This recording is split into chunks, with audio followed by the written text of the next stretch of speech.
Maggie with boomstickcomics.com, and I'm here to speak with Bradley. Hello, everybody. I'm just going to ask him a couple of questions and take it from there. I just wanted to ask you what. That's neck. Oh, you know what's a funny story?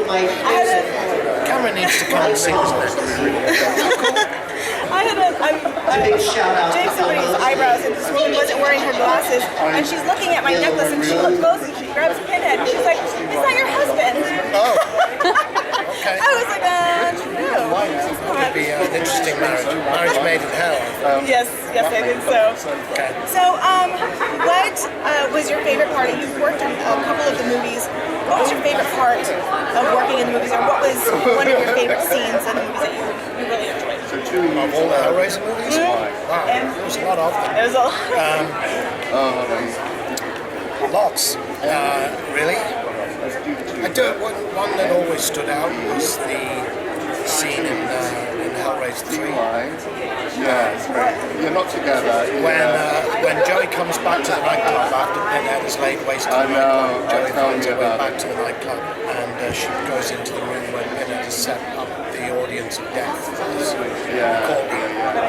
So corpses arranged around as an audience, and she comes out and Pinhead walking around back to because my lenses had a slightly red tinge to them, although they looked black, a slightly red tinge, so it looked like everything was bathed in blood as well.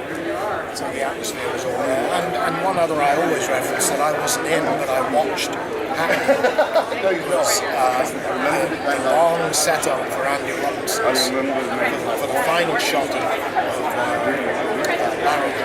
Hellraiser, when they put the prosthetics on and they were setting all the hooks and chains up right before the Jesus wept. Right. That was pretty intense. So, but lots of others as well. Now, does it take a long time to do those kind of setups? Yes. Yeah, I mean, but that's, it's movie making. What seems to happen very quickly, the time is all about setups. It's why I think everybody knows that a day on a movie set for an actor is usually 90% waiting, 10% the waiting time as an actor is time when everybody else on the crew all around is working to get to the point so that when you come out of your hutch, stand on your arms, flap your lips, everything is set to make you look good. Right. Now, how long did it take them to do the makeup on you? Early on, it was about 5 or 6 hours. Sped up to about 3 or 4. That's fast. Yeah, well, for makeup, considering the amount of work, it's not too bad. Now, were your costumes heavy at all? Not heavy so much as restricting. Kind of cumbersome. Yeah, I mean it was a trade-off actually, because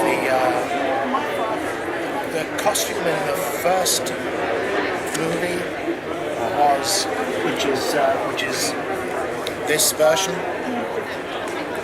was brilliantly made. It was a work of art in itself, made by Jane Wildgoose, made out of like really good quality aviators leather.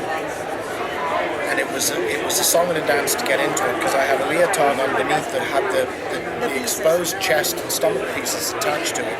Then the jacket went on, and I was physically attached to those pieces by the hooks and the tool chain. Okay. And it did up at the back like a corset.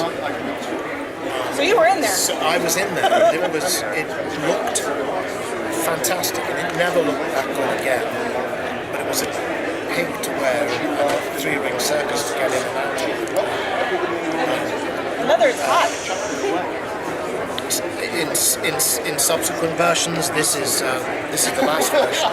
The makeup's actually, the costume is actually made out of silicone, so it's much easier to wear, much easier to move in.